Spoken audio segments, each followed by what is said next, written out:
ntihagire umuntu ahava yihenda muri we yiyumvire ngo jewe moi ndashoboye ngo jewe ndakaze. Ntihagire umuntu ahendwa na visibility afise uno munsi, ahendwa na fame afise uno munsi. Bino mwico gihe twese dushire ibirenge hasi. Ntihagire uvuga ngo jewe ndakaze, ngo nije, ngo ndakunzwe, ngo mfise ibintu by'igitangaza, ubundi nawe ngo nanje natanguye kera, ubundi nawe no. Ahubwo ikintu gikenewe umuntu wese ahananire kugira ubumwe n'abagenzi biwe, aharanire gufatana mu mugongo n'abagenzi biwe. Icyumviro caje ndi ku mpanda. Twari twagiye yes, twari twagiye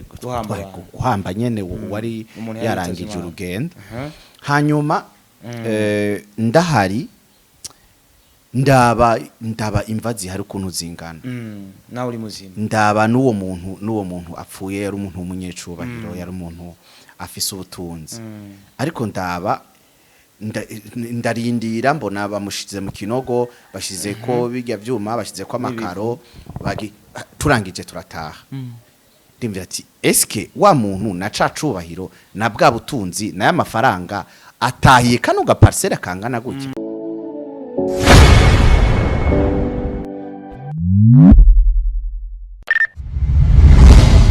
Hello my people, hello my family. This is Star TV. Call me Star Boy, aka Mr. Recorder, Mr. Meat, Mr. Kimararungu, Mr. Love in Town, Mr. Ubeshi, Mr. Home. Jeni biganda bicha kuri Star TV, all the from Burundi, East Africa. I'm the number one presenter, last man presenter. Number one presenter yakoranye na bamwe mu basine yasi dufisa no mu gacu Burundi. Uno munsi kuri Star TV ku ncuro ya mbere nabazaniye uwo bita SABBAS. Ya nibaza ko niba ari incuro ya mbere kuri Star TV, nibaza ko maze kumubona mu bikorwa byinshi bitandukanye, aho navuze ati uno munsi wayi ntashobora gukoresha SABBAS, wayi ndi umu journalist wa mbere natanga gukoresha abasine yasi mu gacu Burundi, wayi ntashobora gukoresha SABBAS. So uno munsi nagiye bakwenda vuga ati reka ndamushikire mu rugo kugira dushobore gukorana ikiganiro. So ku ncuro ya mbere reka ramutse abakunzi ba Star TV, sindi umubwire yivuge kuko amaze gukora byinshi bitandukanye. Ndazi n'abakunzi ba Star TV sindi babandi bavuga ati witwa gute, wakuriye he, ibiki n'ibiki. So SABBAS turamuzi, utamuzi nibaze yuko ari nyuma y'iterambere. SABBAS karibu sana. Murakoze cyane, ndaramukije abantu bose bariko baradukurikirana kuri Star TV. Amahoro y'Imana abane natwe. Ku ncuro ya mbere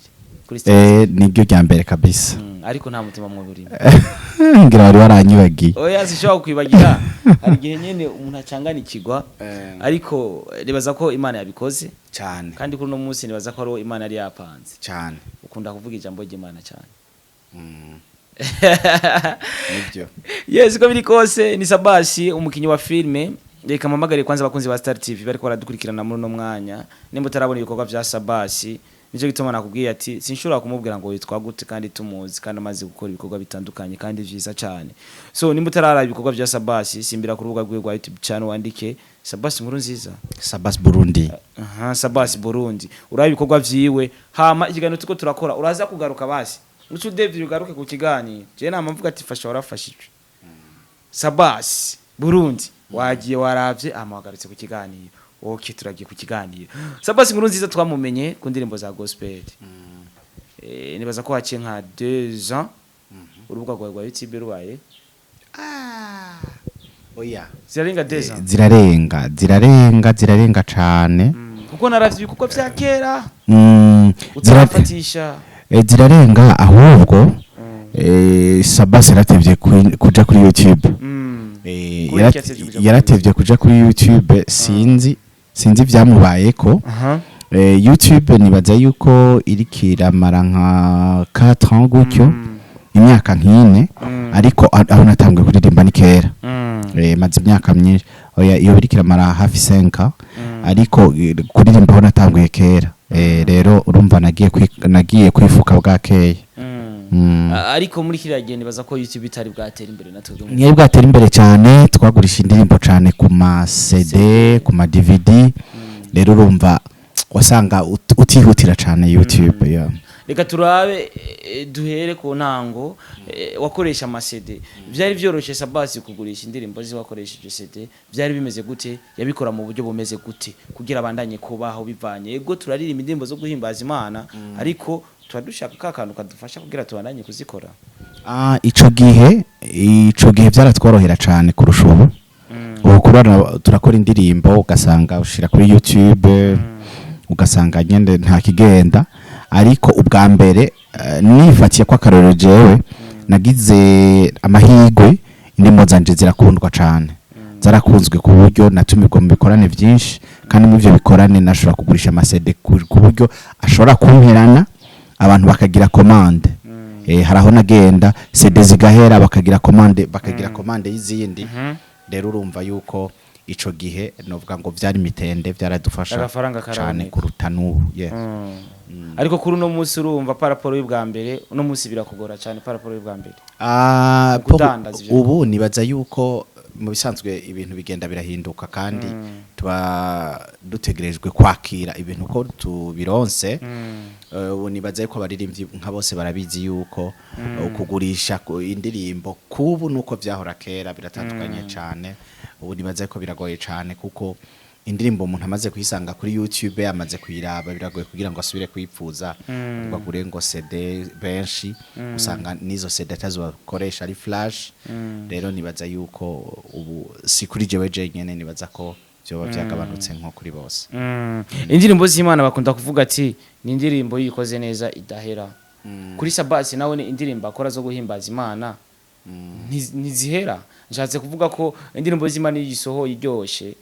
ntuzovuga ngo yarataye hiti yaraheze mu bantu SABBAS uko azikora ntizihera mu bantu cyane ari muri za zindi tuvuga ati ngo zafatishije uno munsi ngo jo zagiye oya ntizihera kuko jewe abantu benshi bamenye ku ndirimbo yitwa Tangazo la Mbingu Tangazo la Mbingu ni indirimbo yaririmbwe muri 2013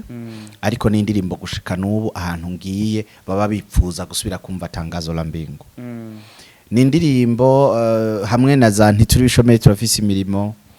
ni indirimbo novuga ngo zafatishije cyane mu mwaka 2012-2013 ariko gushika n'ubu abantu babonye SABBAS baba bipfuza gusubira kumva za ndirimbo ni indirimbo novuga ngo zidahera uburyohe hanyuma nahone sukuvuga ngo indirimbo zamenyekana zose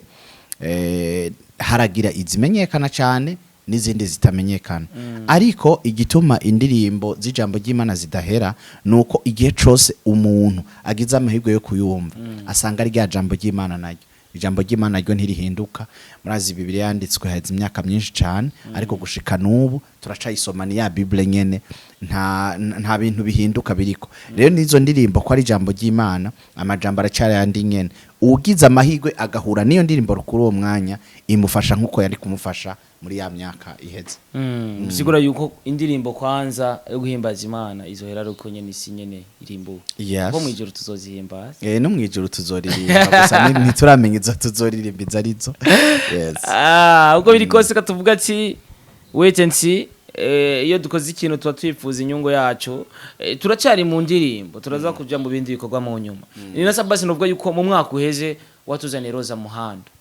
uramuzana mu gihugu cy'u Burundi nubwo yuko hari haize igihe kirekire SABBAS tutabona tuzanira nk'umuririmbyi arimba gospel mu Burundi kandi ntiryari rya mbere ubikoze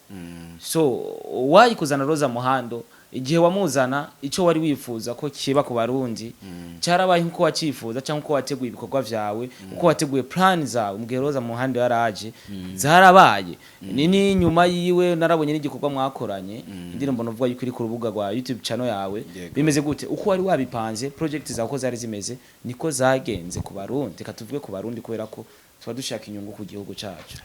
murakoze cyane hanyuma uko navyifuje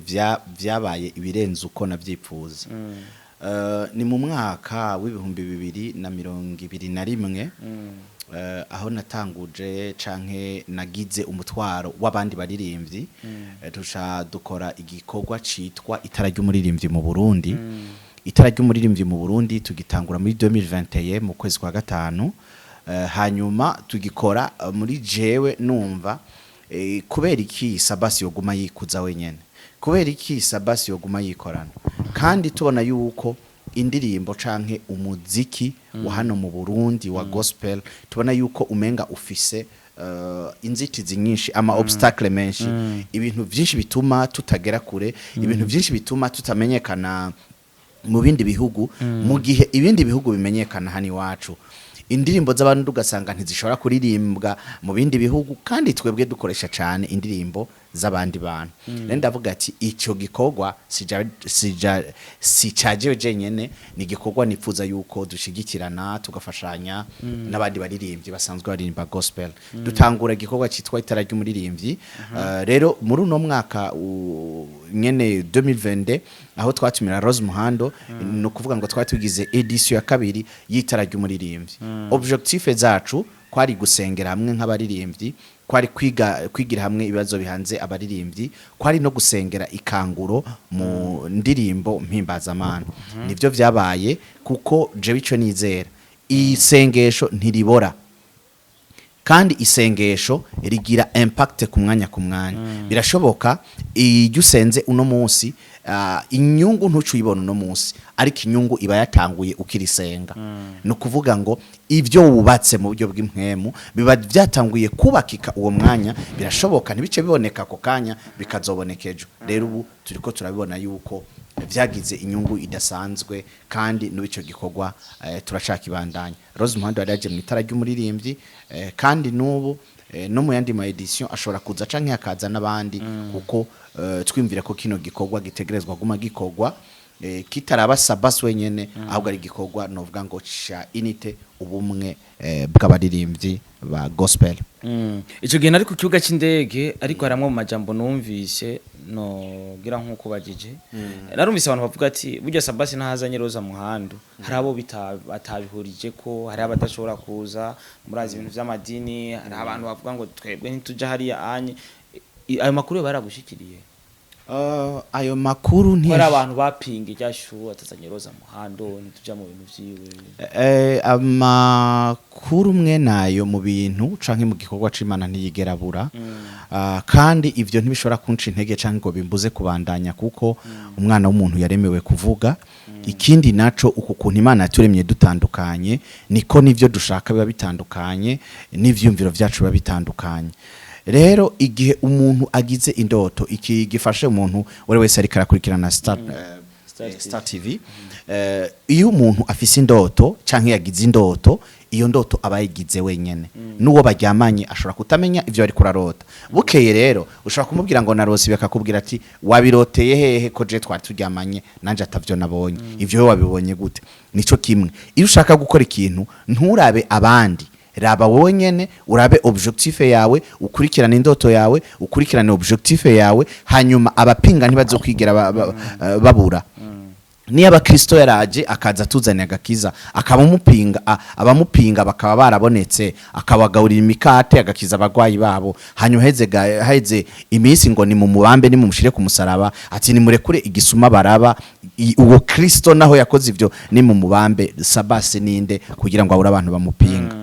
kanagurishwa wanashima no yes rero ivyo gupingwa mu bisanzwe mu kigo c'Imana ni n'ibintu bisanzwe kuko ivyo wiyumvira nakana we yiyumvira ibindi kandi n'abapinga din part ndabatahura kuko ntibategerezwa kwiyumvira nka jewe kandi ntitwaremwe ngo dutahure co kimwe canke dukora ibikorwa bimwe iyo uwo muntu agapinga nawe afise ibikorwa ariko arakora pembeni bishobora gufasha abandi bantu ni vyiza mubi ni wa undashobora gupinga wewe yicaye canke ariko arondera inyungu ziwe bwite okay nibaza ko apare yo kuririmba indirimbo zimbaza Imana sabakijwe gusaba pinga burya naho upingwa n'umuntu asanzwe uzomwihoreza ni bisanzwe kandi hari n'igihe bidufasha hari n'igihe bidufasha iyo uri kurakora igikorwa ukabona kuri kuragwanywa niho umenya yuko ukwiye kongereza ingufu zo gusenga kuko ico nizera Imana iba yaguhamagaye iraheza yonyene ikagushigikira ikagushoboza hanyuma abantu kuntu tumeze igihe cyose ikintu kigitangura abantu barakigaya abantu baragikritika abantu barasuzugura uri karabikora ariko iyo kimaze gutanga umwimbu canke kimaze kuba ikintu gikomeye babandi nyene bakuzomereye nibo bagaruka bakagukomera amashi ivyo rero biri mu buzima bwa misi yose n'akazi uri kurakora hari gihe uronka abantu baguca intege bakakubwira ati bino bintu Starboy no vraiment ntitwumva ingene wo ukora bino bintu ariko mu minsi babonye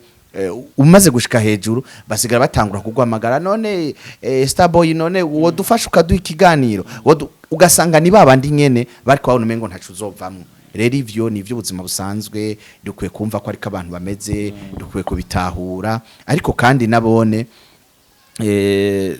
akajambo ko kubakebura ndabibutsa yuko igihe cyose tubonye igikorwa gishobora gushigikira canke kigateza imbere canke kigafasha abandi bantu ntitwari dukwiye kukigwanya ahubwo twari dukwiye kugishigikira n'imiburiburi urazi kugwanya igikorwa utaranabona canke utarumva wategerezwa no gutuma wicarana na SABBAS ukamubwira ati Saba no bino bintu uri kubitegura gute uri kubikora gute namba wumva ari utuntu tutameze neza ukamuha impanuro kuko wumva yuko yarazanye ikintu kije gufasha kije gukiza kije gushigikira nabandi nshobora kwibaza ati SABBAS baba bamukunda kubera avuga ni kinyabufura bavuga ikinyabufura ukuntu uvuga uritonze uripoze nta n'umuzi ndabona utukana nta n'umuzi ndabona uvuga nabi ntushobora kwibaza ati abantu baba bankundira ico gutukana vyovyo ngira ntaho vyova ngira ntaho vyova kuko umuntu wese arafise ukuntu ameze arafise ukuntu aremwe arafise ukuntu yubatse rero nsanzwe ndemwe uko nyene nuwontuka nomwirengagiza nti sinoshamuga ngo tugira ngo twishurane dutukane kuko we nyambari yo ngabire afise yo gutukana nanje nkaba mfise ingabire yo guhora urumva yuko biratandukanye irifo ko nishurisha ya ngabire yiwanje nawe agakoresha yiwe kandi umwe wese akaguma mu muhamagaro wiwe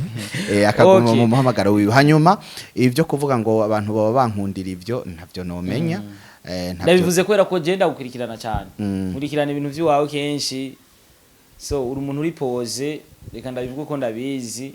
nibaze ko bakona kuri kamera nibaza ko ari uko nyene uko kuntu uvuga je muri vinye nisanzwe niko mumenga niko wibereyeho kandi nibaza ko ari umutima mwiza ngira wo bufise arabona kuvuga ati ngo ntubone ngo umuntu avyibushe ngo ari mahauzingi nubone umuntu avuga uko n'umunwa ambwa w'indani ntabwo ari vyiza nibirashika nka SABBAS bakamushikira ahantu bakamubwira ati ugasanga washikiwe n'ikintu ari umuntu ariko akuvuga burya SABBAS nimwe mubona avuga neza kurya burya hanye n'umunyamanyanga nibirashika usanga hari umuntu abivuze mu ugasanga ariko arakwita ukutari no ivyo nibisanzwe ni vya bindi nakubwira tout d'abord ntabwo twari kugira ngo twemegwe na bose ico kintu nakivuze kandi naho twogerageza gukora ibintu bimeze gute naho ukwinengesera bingana gute ejo hari abantu bazokwemera hari nabandi batakwemera nabahaye akarorero kuri Kristo ariko twebwe ico utegerezwa gukora tout d'abord nk'umukristo no kugwanira ubuzima novuga ngo guharanira ubuzima bwiza bwo kubana neza n'abandi kuvugana neza n'abandi gushigikirana n'abandi hanyuma ivyo washoboye Imana ibishimirwe ivyo utashoboye navyo ukaguma wifuza umuntu akagira umwete wo kwifuza kuba mwiza kuruta numva ntaraba SABBAS nkeneye kuba numva umenga no bamwiza kuruta numva umenga no ukora ivyiza kuruta numva umenga no umugwaneza kuruta numva umenga no umunyamahoro kuruta numva umenga no natekereza kuruta en fait nanje SABBAS nshaka sindamushikako namansaba Imana kugira ngo SABBAS abe mwiza SABBAS agira ingeso nziza kuruta nubu no kuvuga ngo mfise icifuzo cyo kubona SABBAS wa wundi Imana ishaka ivyo rero mu kubiharanira tubiharanira mu buryo bwo gusenga mu buryo bwo kwiga ijambo ry'Imana mu buryo bwo kwiga no kubana n'abandi numva ariko no bisobanura SABBAS yabuze iki kugira abe uwo SABBAS kuruta wabuze byinshi kuba umunyamahoro kuruta wabuze byinshi bitandukanye uravuga yuko kugira ushobora gusenga cyane muri no mwanya SABBAS abuze iki kugira abe kuruta ivyo ariko aravuga okay icambe na mbere nibaza yuko ata muntu ari parfait kwisi ariko bose baba babishaka nta muntu adashaka kuba parfait ariko biragoye kandi rero kuba parfait nayo nakubwiye ni kwa kubana n'Imana igendera gushoboza muri bimwe hanyuma sinovuga ngo ahabuze iki nibaze yuko aharacabuze byinshi ndi SABBAS akeneye ubuntu bw'Imana ndi SABBAS akeneye imbabazi z'Imana ndi SABBAS akeneye gukomezwa no gushobozwa parce que uno munsi arahari ejo sinzi ivyo tuzohura navyo namba uno munsi twahuye na situation nkabona ndayigwanije ndashoboye gutsinda ejo iyejo sinzi ukuntu bizogenda no kuvuga ngo ndi wa musabasa akeneye ubuntu bw'Imana akeneye imbabazi z'Imana akeneye kugirirwa neza n'uhoraho akeneye gushigikirwa n'Imana rero ico nkeneye canke ikibuze nivyo nyene navyo Imana igendera biduha ku munsi ku munsi.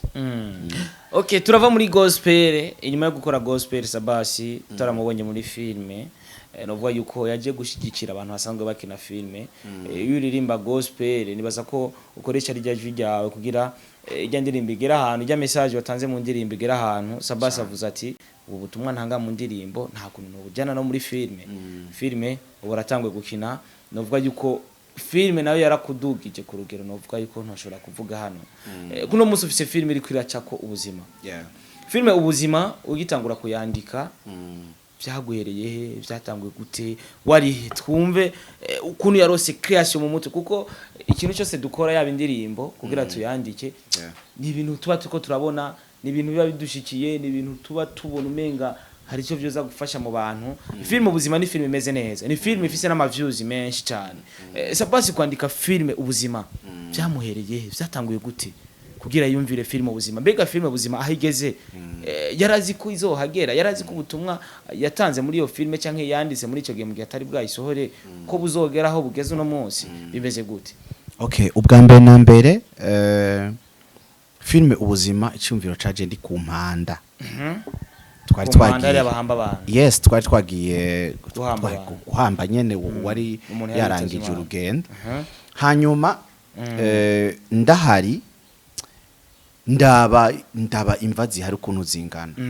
nawe uri muzima ndaba n'uwo muntu apfuye yari umuntu w'umunyecubahiro yari umuntu afise ubutunzi ariko ndaba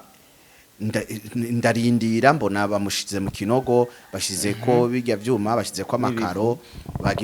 turangije turataha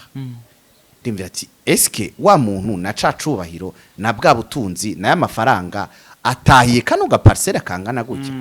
urumva en fait filime buzima icimviro cace kiva ngaho kumbe mwisi narayita ubuzima na nashaka kuyita parcelle y'umuntu parcelle pana y'ama parcelle tubamwo ariko ndavye ka kantu umuntu aryamamwo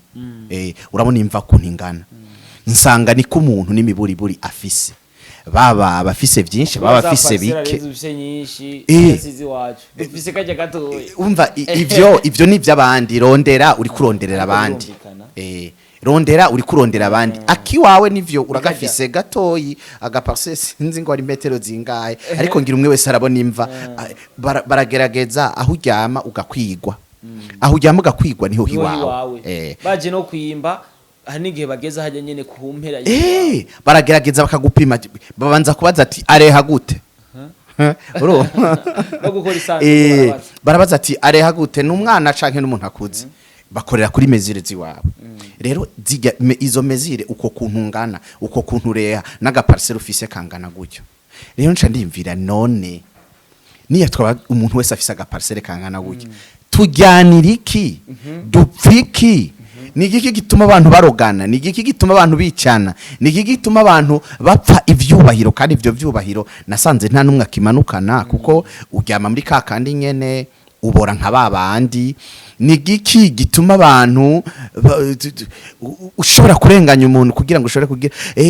wica umuntu kubwe ishari kubw'inzigo kugira ngo usi ubandanye ubeho mu gihe nawe utegerezwa kumukurikira mu gihe kaga parcelle ari mwo nawe utegerezwa kujyama muri kakandi nyene ndumvira ati none buno buzima buri compliqué buno buzima niki abantu turiko turapfa icumviro cy'ubuzima cavuye ngaho ndumvira ati none kwinyuma y'ubu buzima hariho ubundi buzima abantu tukaba tuzi gutegekanya neza kazoza kubu buzima turimwo turakora cyane kugira ngo wanashaka ejo tuzobeho neza nitwanapfa n'abana bacu bazobeho neza none ubwo turibuka gukora iyo ntega bizoza mu buzima bwacu nitwapfa mbega iseanse ya kabiri izo bitanguye bizoca bigenda gute inyuma y'ubuzima bwo kubamwo hano mwisi aha turi muri transit hano turi mu rugendo hano si wacu igituma atari wacu hari abantu bari bakomeye batakihari barapfuye amashurwe aruma akabisa yandi none umaze kuhava ejo bimeze gute nsoma Bibiliya nsanga Imana yavuze ngo nimwihitiremwo imbere yanyu hari urupfu hari n'ubugingo hari umugisha hari n'umuvumo nabari mwebwe muhitamwe ariko nsanga solution ikomeye niyo guhitamwo kubana n'Imana niyo guhitamwo gucika umwana w'Imana na cyane cyane duhabwa mu kwizera Kristo akatubera umwami n'umukiza kugira ngo aduhe ivyizigiro byo kuzoha no muri bwa buzima no muri bwa bundi buzima cyanavuga ati none kubera iki abantu batadukwiye kwiyumvira ati kumbe hari ijuru hariho na gehinomu ni mu mubabaro ijuru n'umunezero kubera iki none ntoca ntangura kuzandagerageza basi nizero Kristo hanyuma ngerageze no kuba muri bwa buzima kugira ngo dabe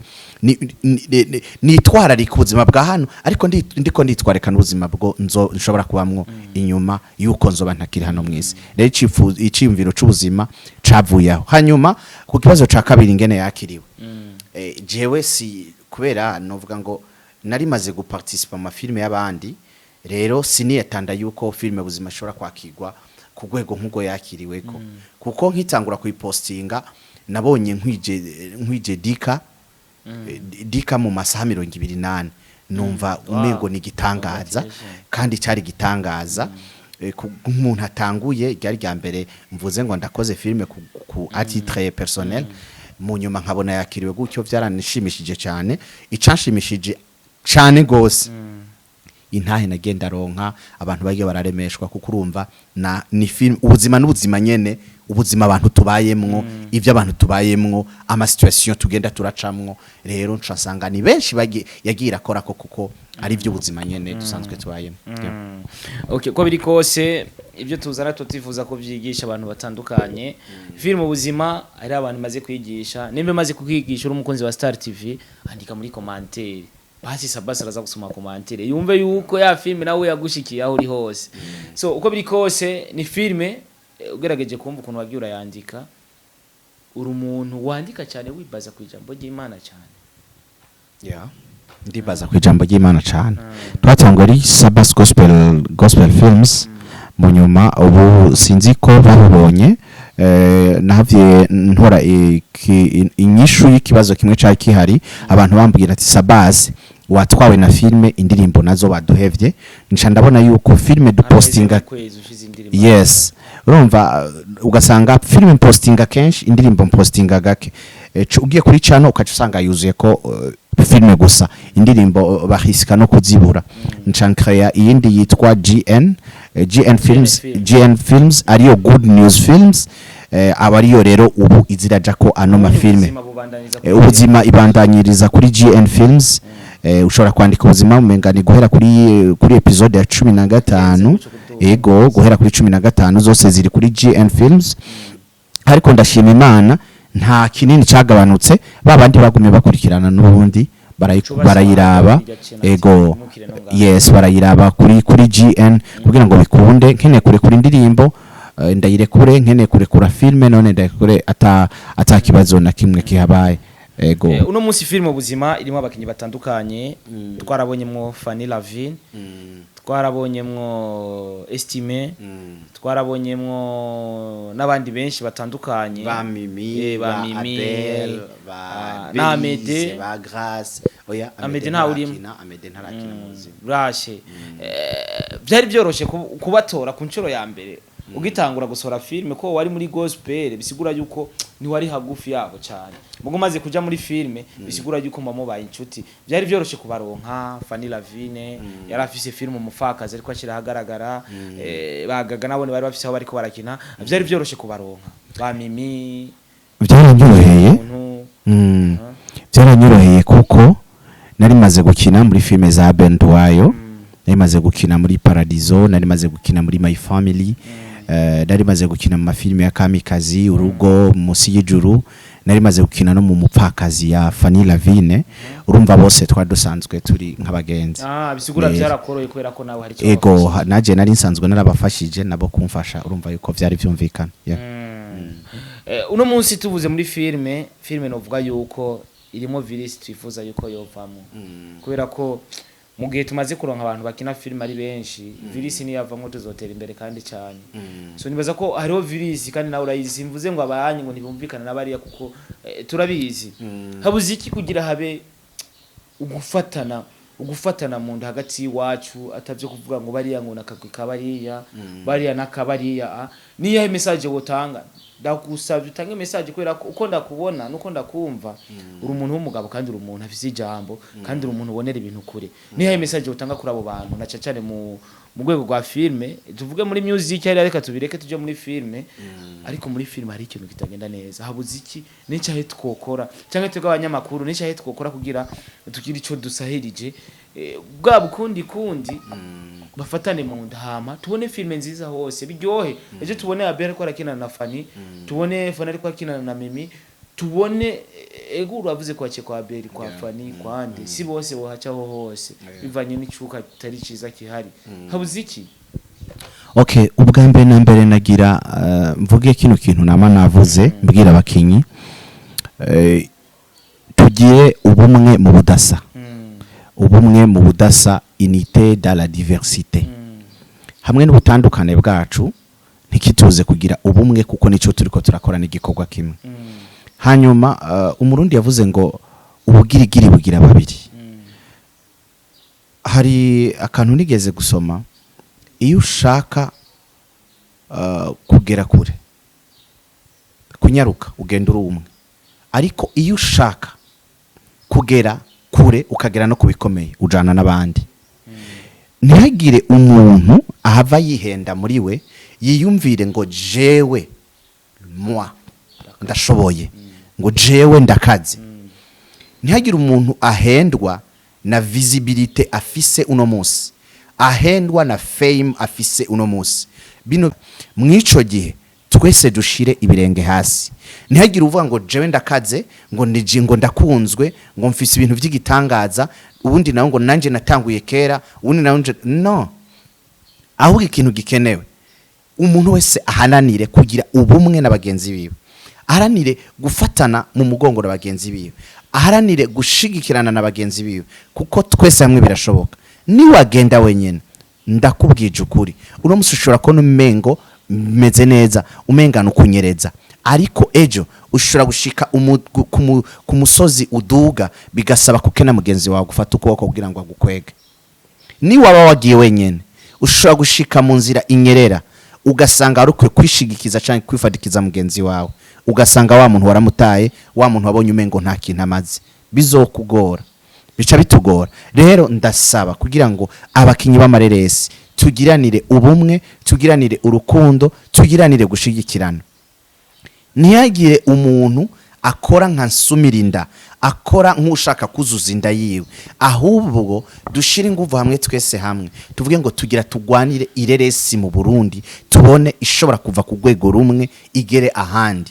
pour le moment ninde dufise twovuga ngo numu international azwi ku rwego international ku rwego mpuzamakungu ahandi tusikiye tubona bakora ama series bagatumirana ugasanga muri Tanzania bariko bakolaborana n'abakenya bariko bakolaborana n'aba Nigeria nabo muri Ghana no mu bihugu bitandukanye byo muri Afrika uno munsi bokenera uwo bakolabora ngaha mu Burundi ninde yo duserukira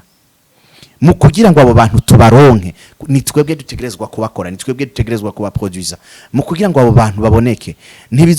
ntituzobaronka umwe wese ariko agenda kugira ngo aronke hasio y'uwo munsi ahubwo turengere ivyo kubona inda zacu ahubwo dutangure kwimvira inyungu z'igihugu dutangure kwimvira duronke abakinyi b'amareresi kuburyo bashobora gukombata n'abandi bashobora kuduserukira no mu makungu aho niho tuzokwitwa yuko dufise ico twakoze sabo nagira ndakubwira ikintu kimwe mbwira n'abantu bariko ratwumviriza nkunda kubwira abantu ngo ntitubayeho ku bwacu inyungu yacu canka akamaro kacu tumaze muri kino gihugu c'u Burundi suko tuzovuga ngo twararonsa ama view menshi canke twagize visibility nini ahubwo abari nyuma yacu bazotwigira kwa karorero hanyuma bakaronka ubuzima bakagira ico bafashije igihugu bafashije imiryango yawe bafashije la societe niyo nyungu yacu inyungu ya SABBAS suko akora filme ubuzima ikaronka view nyinshi inyungu ya SABBAS nuko hoba abandi bakinyi b'amareresi baza bagakora ibintu bikomeye ndetse bakaza kuduserukira à l'international kugira ngo igihugu c'u Burundi kivugwe mu buryo bw'abakinyi b'amareresi turazi Francine asigaye duserukira ukumva agiye kuduserukira hariya aka nyine urumva igihugu kikaronka iteka bivanye n'umuntu umwe ari n'abantu bamenye igihugu kwera niyo nsaba yes hari abantu bamenye igihugu bivanye na niyo nsaba Francine rero turakeneye rero n'abandi bakinyi ba filme twumva umukinyi wa filme yagiye mu gihugu aha naka habaye inuze habaye ama competition abarundi babaye abambere nyine ibintu mwe nivyo rero turengere kubona ratio y'umunsi turengere kubona ahantu turonka ifana y'uwo munsi ahubwo dutangure kwiyumvira inyungu z'igihugu kuko ejo tuzova muri kino gihugu tuzokwibagiranwa ariko ibikorwa tuzoba twarakoze bizosigara birateza imbere igihugu biteza imbere n'abandi nivyo bikorwa bitazokwibagiranwa ni nayo nyungu yiwacu hazogira igihe bakatwiyumvira Kanumba gushika nino saha muri Tanzania kubera iki bamuvuga kubera ko abantu bose batibagira iryo zina Kanumba nuko yakoze akaramura benshi rero duhagarike amabifu duhagarike kutumvikana duhagarike ubuntu bw'ubujambo butagira ico bufashije ahubwo tugerageze kubaka tugerageze gufashanya tugerageze gushigikirana kugira ngo turabe yuko amareresi canka amafilme indirimbo mu Burundi dushobora kugira ikibanza citeka muri Afrika no mu makungu nimba hari umuntu ariko aratwumviriza reka ndamusaba ati kubera ko iyo abantu batumvikana birasaba ko hari umuntu bisaba ko abumvikanisha si nimba no musi tutabona ABEL na FANNY bicarana ivyo turabizi nimba tutabona abandi baticarana biragoye yuko umuntu hajya yizingwa avuga ati reka nje kumubwira duhuze nimba hari abantu bo bishobora bazi badufashe SABBAS bahuza abantu batumvikana basi byo bavyiza gusumba kubera ko uriya muntu biragoye ko arondera uwundi muntu batumvikana burya si ikintu cyoroshe ivyo bizoba kandi tuzobibonesha amaso ni gihuhusi gusa caciyemwo ndazi yuko ABEL aramukunda FANNY ntamwanka FANNY nawe nerazi ko atanka ABEL ni vya bindi vy'igihuhusi gusa vyaciyemwo ejo mushobora gusanga bariko barashigikirana bafashanya rero ivyo ntibiduteshe n'umwanya cane ivyo ndazi ko tuzobibona ivyo bizoba kandi bose ndabipfuriza bandanya bakora batera imbere bose n'abantu bariko bavyitwaramwo neza n'abantu bariko bakora neza rero ndashaka yuko ejo abantu babona inyungu yabo na cyane mu guhimirizanira kugiranira ubumwe kuko twebwe novuga ngo hari benshi batwihweza hari benshi baturaba hari benshi badufata nk'akarorero hari benshi badufata nk'ikiyo cabo ni byiza rero yuko tubabera akarorero koko uri kwa mu gihugu ca Tanzania ntibeshe narabonye masanamu warugiye kutuzanira iki byari bimeze gute wajanye n'ibikorwa canke warugiye nyene gufata akayaga turazi ko Tanzania hariho ibigo byo gutemberamwo amapicha beze neza warugiye kutuzanira ibikorwa bimeze gute okay ubwa mbere najanywe n'ibikorwa nari invité muri concert yabera Dar es Salaam nayitangaje abantu barabibonye nari invité muri concert ariko kandi ndavuga yego ndavuga ati naho natume muri no concert sinoca ntaha gutyo ifo yuko mbonana nabo dusangiye ibikorwa tuganire ndababwira ibikorwa nsanzwe ndiko ndakora ama projet ndimwo menyekanisha igikorwa citara ry'umuririmbyi twarashoboye kubonana n'abaririmbyi muri Tanzania turashobora kuganira kuri kino gikorwa citara ry'umuririmbyi narashoboye kuva nkoze collabo n'umuririmbyi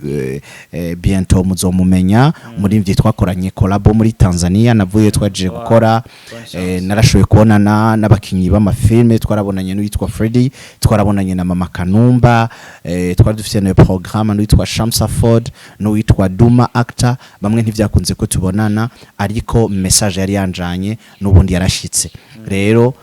hari bikorwa tugiye kubona collaboration z'abarundi n'abatanzania mu vyerekeranye na filme no mu vyerekeranye n'indirimbo ivyo byose twavuyeyo dushoboye kubikora Imana yarabanye natwe iradushoboza inyuma ya filme ubuzima SABBAS bafise ikindi gikorwa kiri bien préparé nyene tuzosha tubona inyuma ya filme ubuzima cane gose hari bikorwa bica bikurikira hari filme ihera izoca irekugwa nzoyishira ku rubuga rwa SABBAS Burundi ntizoja kuri GN kubera amafilme ahera nzora ndashira kuri SABBAS Burundi GN zigiye zama series ama series hanyuma rero hariho series iriko iraza nizera nuko yuko izotangurana n'umwaka wa 2023 ni series nziza ifise inyigisho nziza cyane nizera yuko izofasha benshi urumva ntitwicaye tubandanye dukora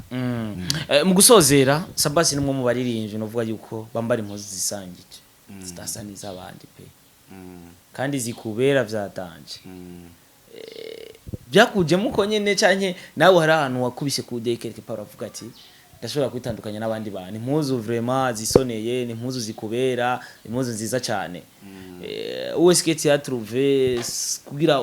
ushobore kwambara kujya byakujemo nka SABBAS uravuga ati reka genze ndasonesha nko gusaba ati SABBAS nyereka usoneshereza impuzu nanye ze ndambara kujya ushobora kutorianta bimeze gute okay murakoze cyane hanyuma ubwa mbere na mbere SABBAS ni umustiliste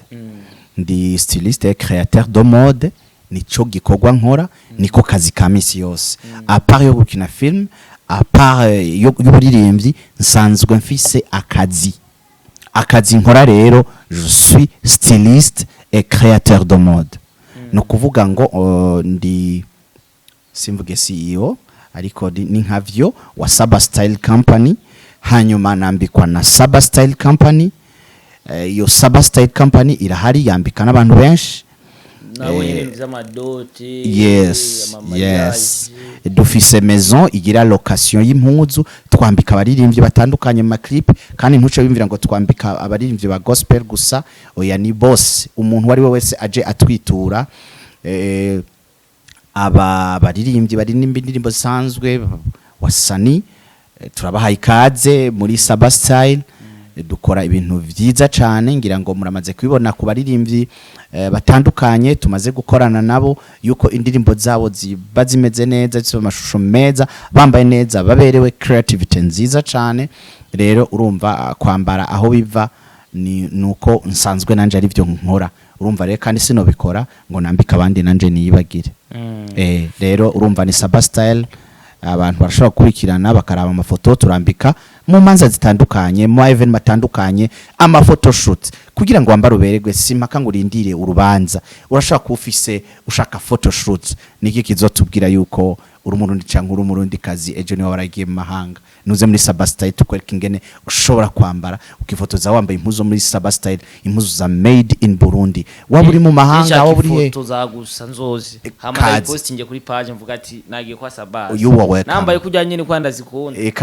kaze ibyo ndavyemeye sawa genzo hanyuma rero nabandi bose turabatumiye abafise imanza njo mutungishe ni muze nyene rumva kugira ngo turonke ibiharage turonka y'ubugari birakeneye yuko wewe uri kuradukurikira utarinda kuja kurondera ibintu kure uje guhangayika kandi SABBAS ahari ushobora kutwandikira kuri SABBAS Nkuru Nziza ni Facebook page ushobora kutwandikira kuri Instagram ni SABBAS Nkuru Nziza nyene ushobora kutwandikira no kuri TikTok ni SABBAS Nkuru Nziza namba unfollowinga ariko kandi inimero yanje ya WhatsApp isanzwe iriko kuri page kugira ngo ntagire ikintu nakimwe kikugora nturinde guhangayika uja kurondera impuzu hirya no hino kandi SABBAS ari kugira ngo aguhangayikire wewe ube nk'umwami iyo ufise urubanza uri umwami cyangwa uri umwami kazi SABBAS niwe acaba umukozi wawe kugira ngo ibintu byose abigutunganirize urubanza rwawe urugira ta stress merci beaucoup SABBAS. Thank you. Okay, kora subscribe kuri SABBAS Burundi, kora subscribe kuri GN Films, kora subscribe kuri SABBAS Burundi kuri TikTok, Instagram ni SABBAS Nkuru Nziza nyine. Yes. Instagram, TikTok, page Facebook, gusa ku rubuga ni GN Films hamwe na SABBAS Burundi. Yes. Yeah, uko biri kose Star TV murazi yuko ari abantu bose. Jenda kunda bakinyi ba filme kubera ko ndibuka nkikora muri Isaac TV nije natanga gukoresha ibiganira bakinyi ba filme kandi nubu hari abantu babinshimira Imana bahezagire navuze ati SABBAS ni umuntu nkurikirana TikTok turirimbo tw'Imana turyoshe tumeze neza cyamvuga ati je SABBAS reka ndamuzanira abakunzi ba Star TV. So my name is Starboy the Sheep aka Mr. Recorder, Mr. Meat, Mr. Home, Mr. Kimararungu, Mr. Home, Mr. Lifty, Mr. Ubeshi, Love in Town, jeni bigano bicha kuri Star TV. I'm the number one presenter, last man presenter. I like to support everybody in our country. Thank you so much. Thank you so much SABBAS. Imana igwezagire kandi iterambere mu bikorwa vyawe turagifuza kuko uri umurundi uzo uri kuramurikira bari nyuma yawe niba haza ujya muco watwakirije nabo bazokwatsa ubusumbo ubugirigire bugira babiri SABBAS yabitubwiye Imana ibahezagire cyane. Murakoze. Thank you.